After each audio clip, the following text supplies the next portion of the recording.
Thursday Night Football is on, and it's only on Prime Video. This week, the AFC North takes center stage as the Pittsburgh Steelers battle the Cincinnati Bengals. Coverage begins at 7 p.m. Eastern with football's best party, TNF Tonight, presented by Verizon. Not a Prime member? Not a problem. Simply sign up for a 30-day free trial. It's the Steelers and Bengals, Thursday at 7 p.m. Eastern, only on Prime Video. Restrictions apply. See Amazon.com/Amazon Prime for details. The unique requirements of veterans and their families require a distinct set of educational programs and support to fit their lives. National University gets it. With over 50 years supporting and educating the military community, they offer tuition scholarships for veteran spouses, generous credit transfer policies, and the flexibility of 4- and 8-week online courses. That's why 30% of their students are military affiliated. NU, education that serves those who serve. Now tuned into the greatest. So when that bag come, I won't fumble. I'm just stacking on the low, but hey, I'm tired of being humble. Let me get to it. That motivation music. Get control of your life, don't let nobody else do it. Cause when I gon' have matching S550s cruising. Feel like you winning on the ground. Yes, sir. What's up, everybody? Welcome back to The Run with me, Manny Wilson. All the way from Detroit to Chicago to your speakers and headphones. Now, I appreciate you tuning in to the first interactive sports podcast, a community that makes sure your voice is heard. So if you hear something you agree with, you disagree with, you like or you dislike, go ahead, hit us up on the voicemail line, 219-413-9405. And of course, we will play your take back on our next episode.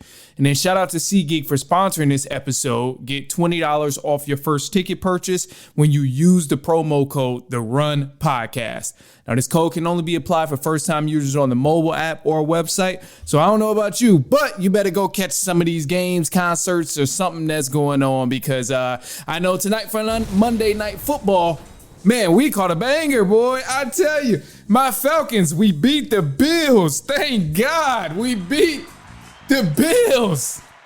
Oh my gosh. And I know there's a lot of people who kind of left some voicemails on this too. So we definitely will break those down later on in the show just to give a heads up. But first off, man, I gotta acknowledge some of the thoughts that's been stuck on my brain regarding this game against the Buffalo Bills and regarding this win against the Buffalo Bills, because honestly, man, so I'm so happy the Falcons won. We won 24-14. It was kind of a close game, even though the score only reflects a 10 points difference, but it was kind of a one possession game all throughout the game. It was started off as a shootout, just offense going at it with each other. Falcons had a tremendous start to the game out the gate. Love to see that. But above all, man, this win was so reassuring. It was refreshing. It really just let me know that, okay, this team is headed in the right direction. We're developing in the right direction. Our offensive coordinator, Zach Robinson, is developing in the right direction. The defense looks amazing as well. So let's just break some of this stuff down. First and foremost, man, I have to give shout outs to the Atlanta Falcons defense. Oh my gosh. Y'all thought I was playing. I don't know why. I tried to tell a lot of people about the Atlanta Falcons defense. I literally tried to tell you that the defense with the Atlanta Falcons is solid, from the pass rush to the secondary and the linebackers. This unit is complete and they are elite. We held Josh Allen to only 14 points. We sacked him 4 times and we forced 2 interceptions. But the thing I'm most proud of here is that on third down conversions, we held the Buffalo Bills out of 2 times. They only converted 2 times out of 9. So I was just ecstatic to see that the Bills only converted 2 of their 9 total third down conversions. So I was just, man, I loved it. Also, too, for the Atlanta Falcons, man, this was huge because we haven't had 14 sacks in a season through the first 5 games since 2005. So that just shows that a lot of people have never seen the Atlanta Falcons defense this good, including myself. It's been a long, long time. I mean, like, this is just crazy. So I'm so happy about this. I thought we did a great job adjusting to Josh Allen and forcing our defensive line and linebackers to contain Josh Allen so he didn't run all over us and just leave the pocket and make these crazy type of plays. One of the things I noticed that we did with Josh Allen was we brought some extra pressure from the cornerbacks on the edge. and just kind of made sure that he would not leave outside of the pocket. If anything, he had a couple, it was really just the one big run toward the end of the game where he snuck out the pocket and ended up converting on a first down. I think he picked up maybe like 20 or 30 yards on that run. But above all, we didn't let that kill us throughout the game. We didn't let that hurt us throughout the game. It wasn't anything that continuously kept popping up over and over again. So I was just so ecstatic to see that we actually held Josh Allen to, some limited run plays from himself. So that was the first thing here, man. The defense, I thought we were huge. Third downs was just amazing from this Falcons defense. I loved every bit of it. They only converted 2 of 9 times on the third down conversions, the Buffalo Bills.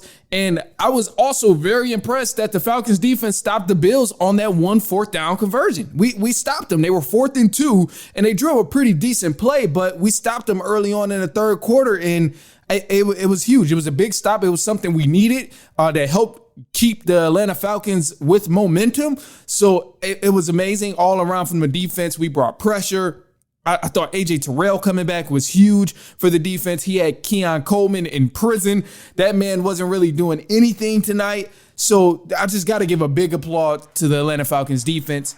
And I've tried to tell people over and over and over again that like this Atlanta Falcons defense is nothing to play with. And I'm still not used to it that the Falcons actually have a defense. But just when I look at these type of things, 2 interceptions against the MVP and one of the best quarterbacks in the NFL right now, forced 2 interceptions, sacked them 4 times, held them to 14 points. And that offense only converted 2 of 9 times on third down. Like, this is impressive to me. This was very impressive. So I don't know how many times I got to warn you about this Atlanta Falcons defense, but just to let you know one last time, they are here.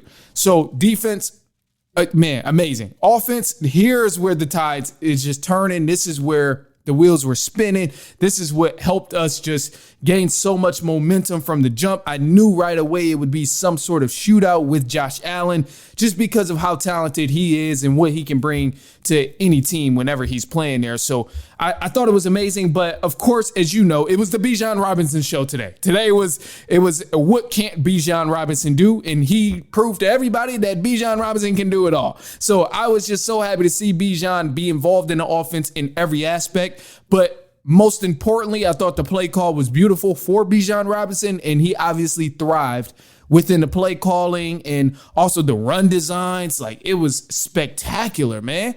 Spectacular. Absolutely spectacular from the run designs and things.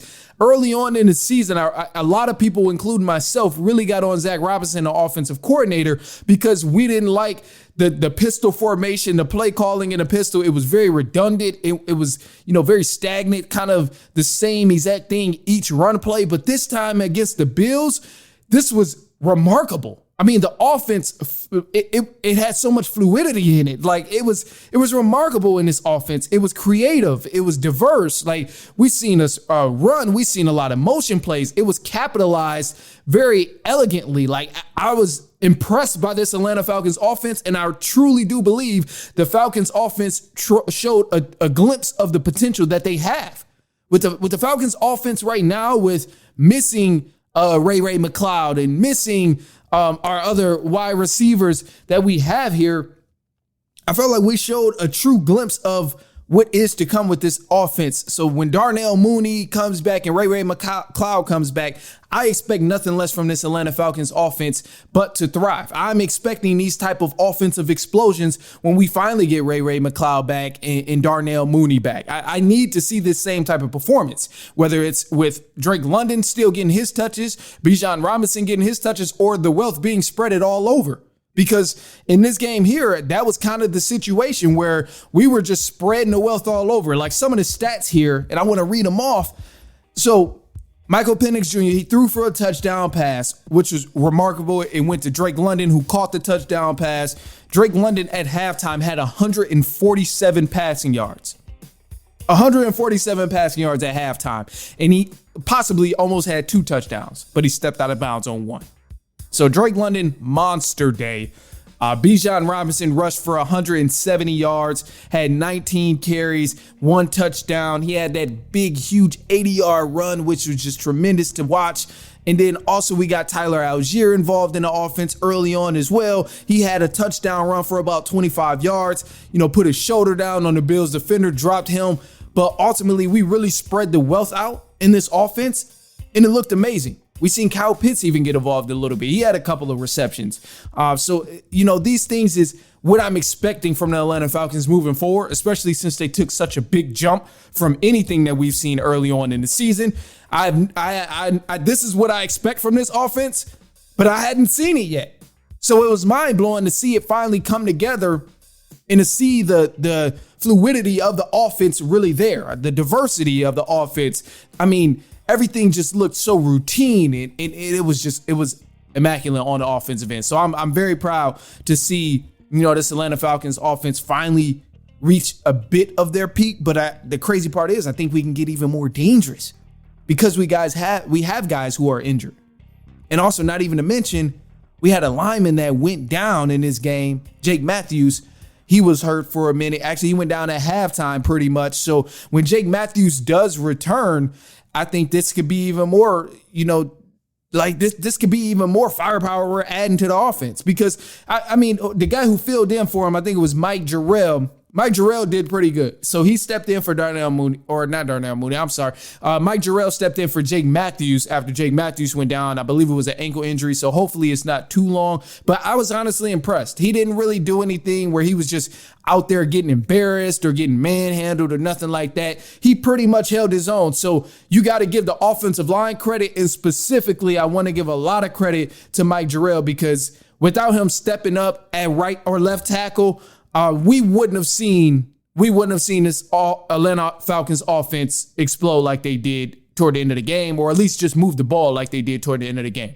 Without Mike Jarrell stepping in and being able to sustain blocks and be able to help on these run blocks and the screen passes that we designed up, it wouldn't have worked at all, and we ultimately wouldn't have been able to close out this game and keep Josh Allen off the field. But that was the one thing I noticed we did a great job at, is being able to move the ball downfield and keep Josh Allen on the sideline. So play calling, I loved it. It was amazing from the formations here. I noticed, we still did a lot of work in the pistol, and I'm someone, I was hating on the pistol. I was upset that Zach Robinson wouldn't leave the pistol, but he showed us all that a lot of things can really work when in the pistol. So now I have no beef with Zach Robinson being in a pistol. I have absolutely no beef with Zach Robinson being in a pistol after this type of offensive performance. You show me that we can do a lot of different things and we can be diverse in this offense when we are predominantly running from the pistol, but I loved how he mixed it up. We had guys running in motion and then switching formations at the last minute. Okay, we're going to keep the tight end here in the spread. Keep the tight end next to me to block. That way we can get some extra time for Bijan Robinson. I thought that was beautiful.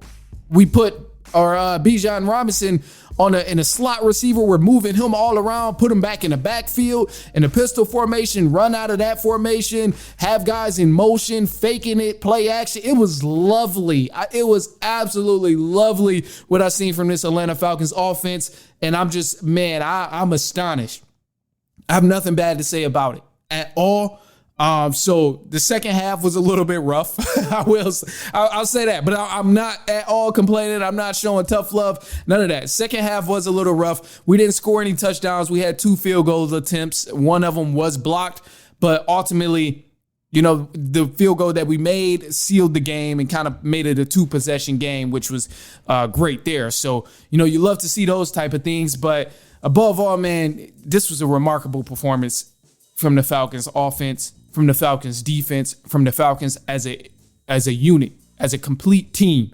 This is what I expected to see week 1, And although I didn't get this performance week 1, I'm glad I was able to at least get it when we were in prime time playing against the Buffalo Bills and everybody was expecting us to lose. I'm glad this is the time where the Falcons said, let's show our true potential. Let's show how great we are and how many talented individuals we have, even though most of them was hurt on the sideline. Ray McLeod, Darnell Mooney, Jake Matthews, lineman ended up getting hurt. So we had a lot of talent on the sideline as well, but we still showed that potential. And that was the thing that was most important to me. That was what I was nervous about because we've been so inconsistent at times. But today we proved that, hey man, we might be a force to be reckoned with. And they really boosted my standards, and this was reassuring that we're not completely trash. So it was reassuring for me, and I just needed this type of dub. So I'm loving it.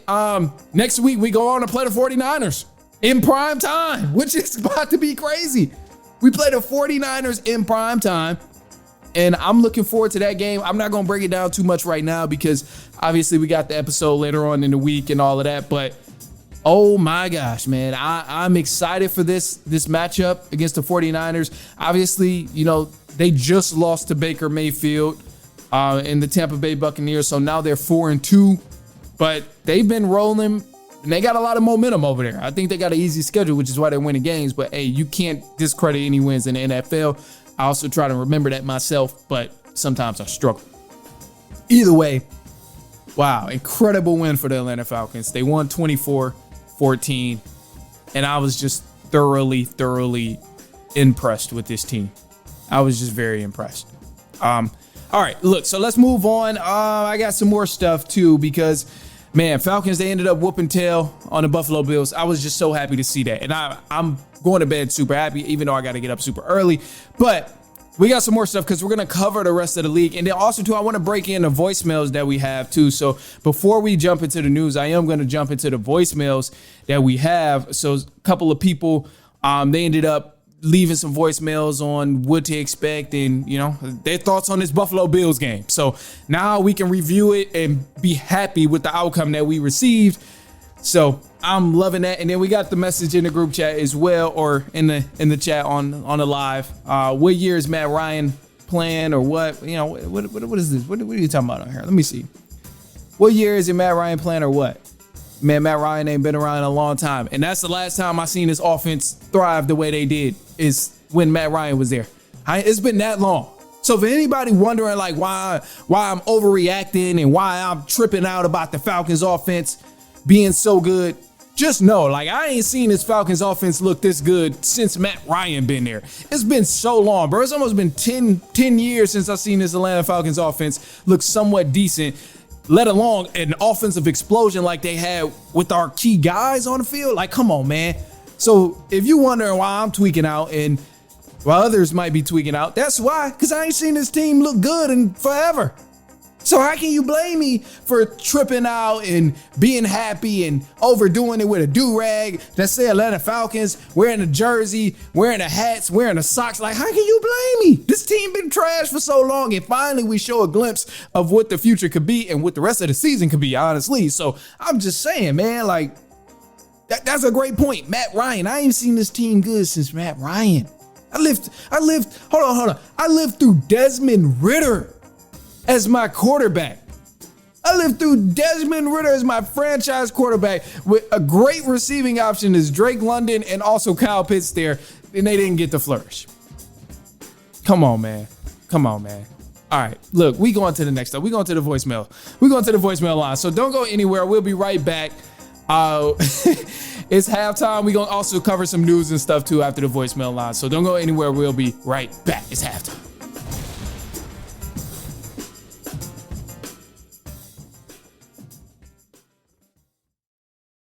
Looking for the ultimate game night?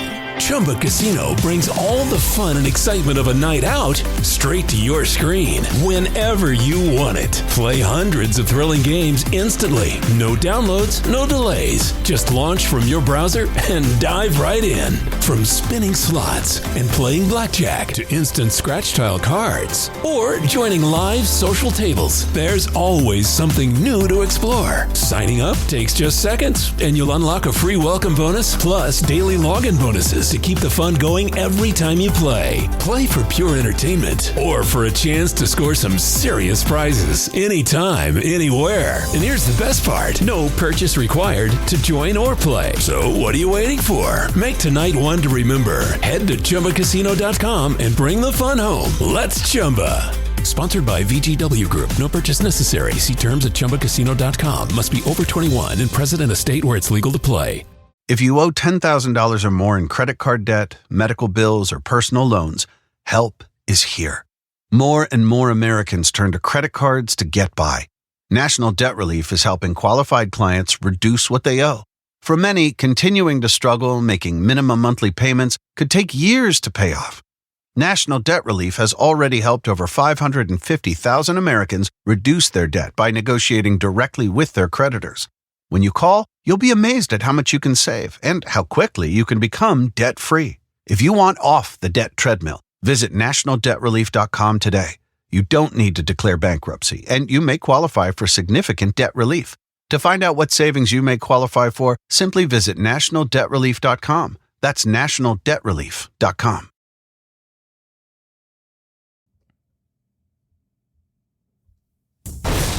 All right, man, let's get back into it. Welcome back to The Run with me, Manny Wilson. I appreciate you for tuning in. We got some voicemails on the line here, so of course we're going to play those back. If you want to go ahead and get your takes off, hit us up, 219-413-9405. And of course, we'll play your take back on the next episode. Now, I believe some of these were left before the Atlanta Falcons game. I haven't listened to them, but they just beat the Buffalo Bills 24-14. So let's hear what these are. I don't really know what they're saying, so it's going to be new to me too, and I like it to be that way. So let's do it. Here we go. Here's the first one. That boy Andrew on the line right here. And it's good, Andrew. Quick take for the Bills game here is that they don't know what's coming. The Bijan dual threat, Drake London on the deep ball.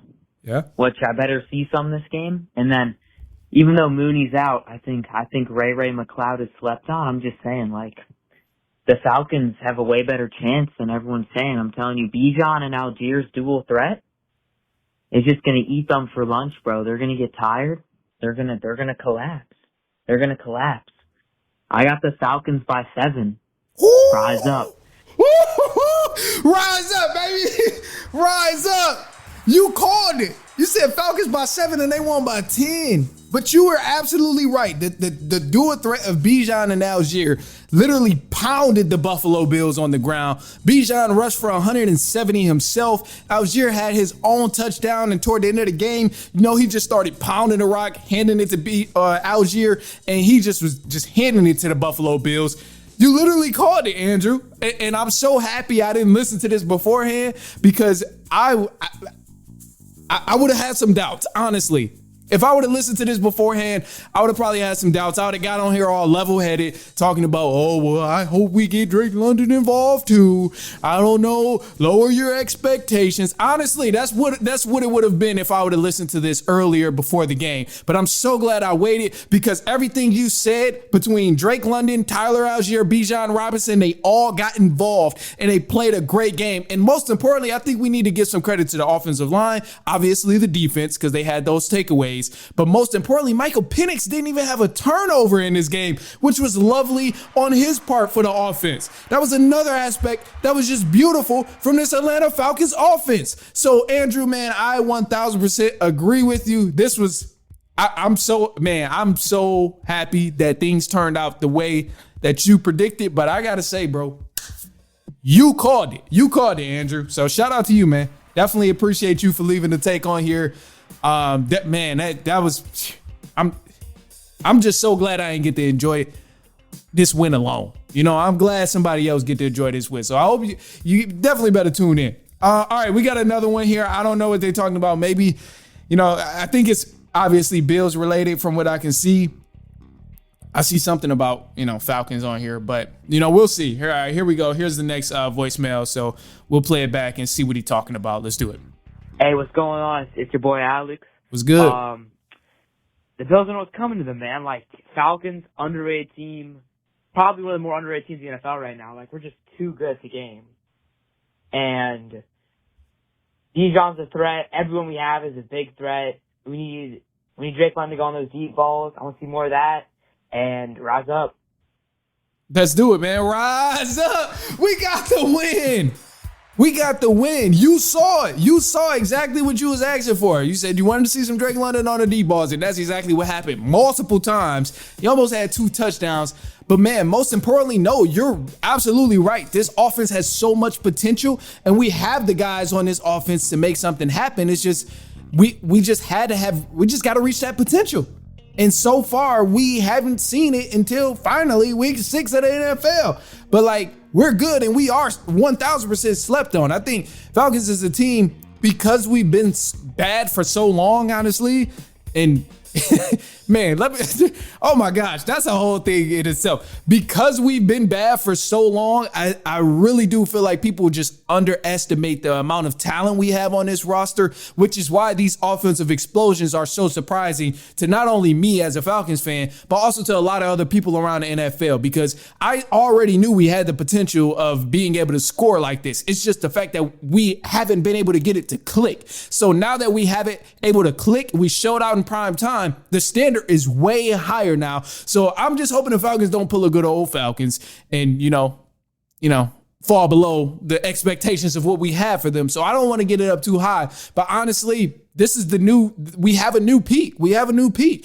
especially once we get Darnell Mooney and Ray McCloud back. We give Michael Penix Jr. some more options, and this is ultimately going to help Drake London because he'll be able to avoid being doubled and be able to get open on his own and be able to one-on-one guys. So this will be huge for him, and I'm just so excited that this offense finally showed a lot of potential. And man, I'm loving it, but ultimately, rise up, baby, rise up. Man, this was crazy. It was a great game, and they did everything that we showed or everything that we wanted and anticipated in this game too. So I just loved it. I loved it. I loved every aspect, and I hope you got to enjoy it just as much as I did. So, all right, man, look, so those are the voicemails. Again, hit us up, 219-413-9405 if you want to go ahead and leave a quick take. We'll play it back on our next episode. And then, of course, I respond to it. I'll say whatever it is. So, look, we got some news for the run, actually. So, look, we're jumping into that right now. News for the run, some scores and recap of the games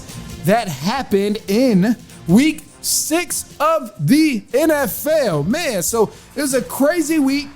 Obviously, going all the way back to Thursday, we had the shocker. It was a lot of upsets in this week of week 6. We had multiple upsets of week 6, and I think this ultimately just throws around so much confusion to people and fans in the NFL of which teams is actually good and which teams are actually bad.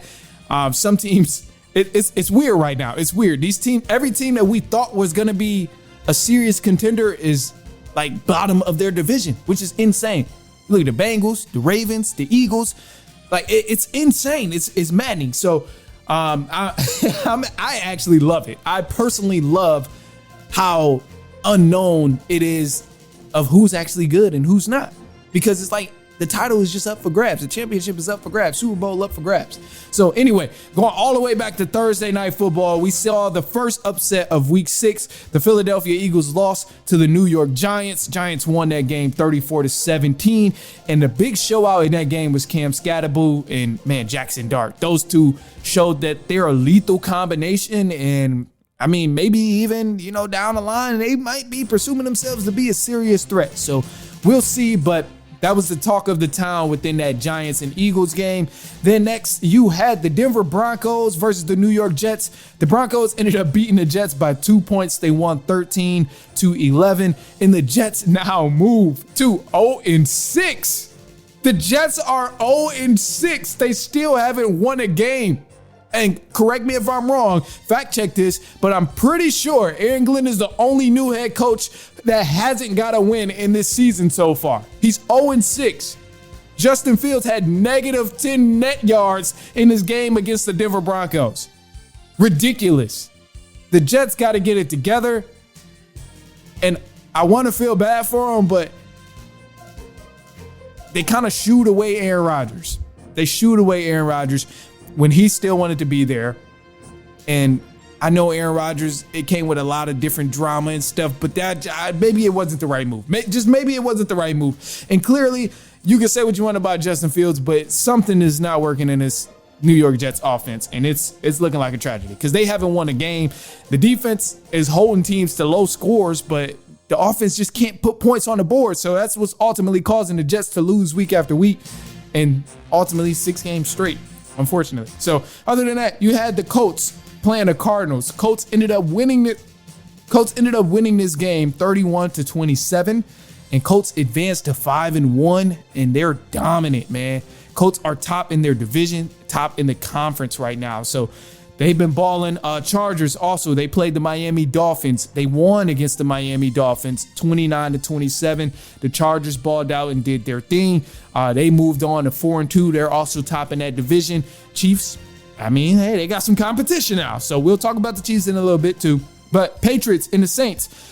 Patriots, they bopped up the Saints 25-19, and Patriots is also an elite team so far this season, which is just so weird. But they're 4-2 right now, and they've showed some serious promise. Drake May, dog, I'm actually annoyed that the Patriots have found another one. And so far, it seems like the Patriots have found another one.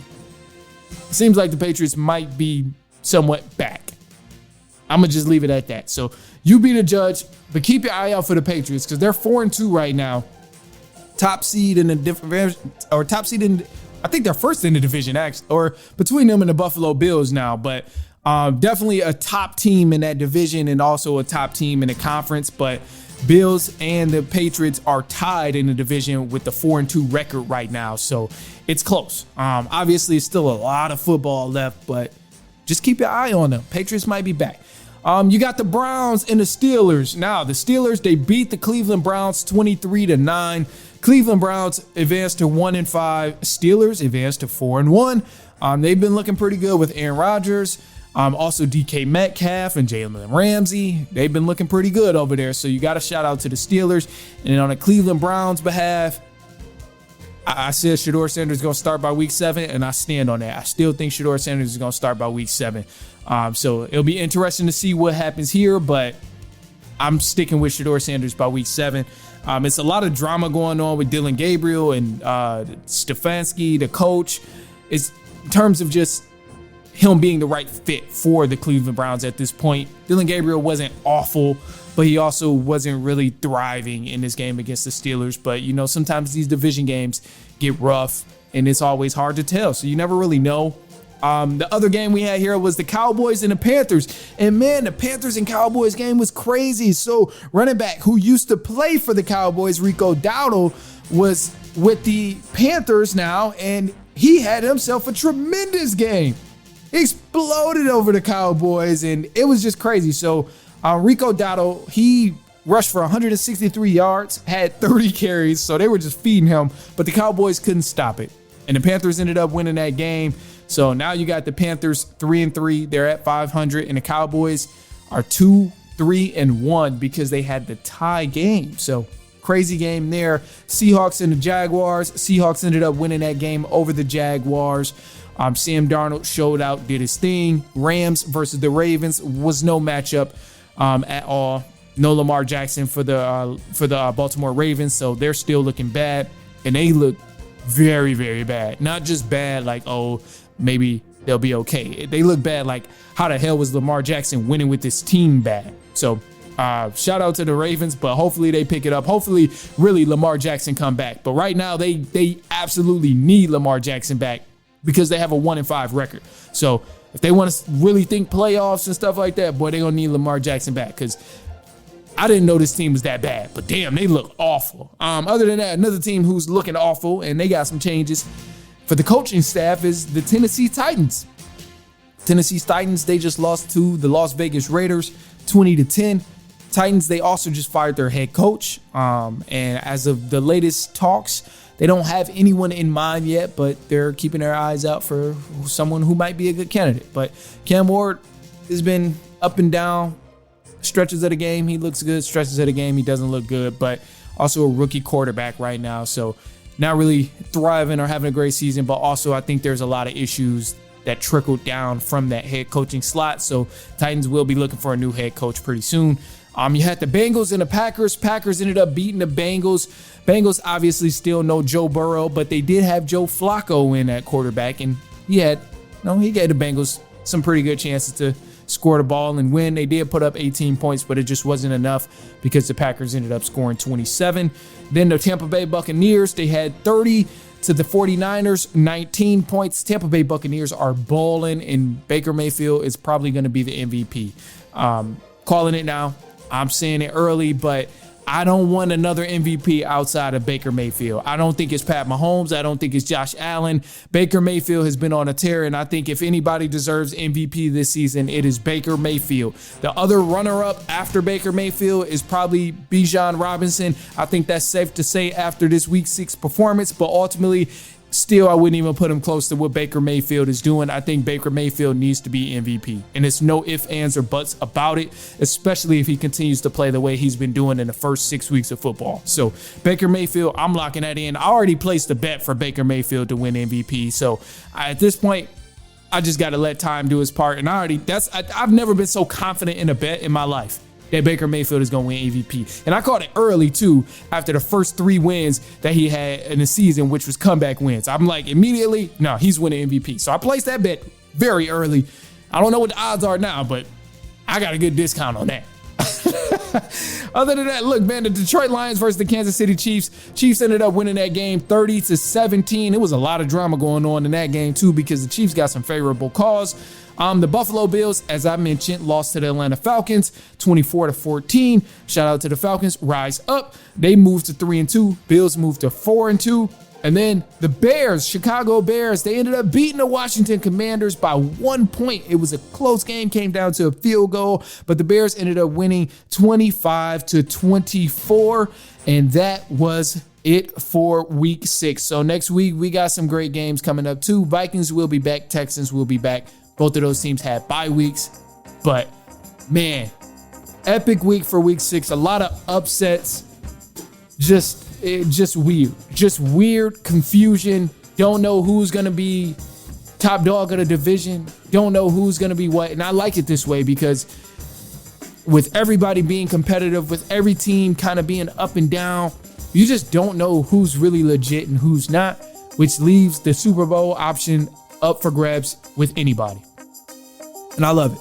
I love it. So I'm going to leave y'all with a positive note here. And a positive note for today is just going to simply be, it's just going to simply be do what makes you happy, man. Do what makes you happy. Sometimes you really got to think about what it is that makes you happy. Like, not necessarily, what you can do for someone else to make yourself happy, but more so like what genuinely makes you happy. What is the one thing you can do on your own for yourself that would make you happy rather than doing a service to someone else to make them happy. So just do what makes you happy. And sometimes we got to figure that out, what it is. But I'm going to just leave y'all with that. Accept it however you want to.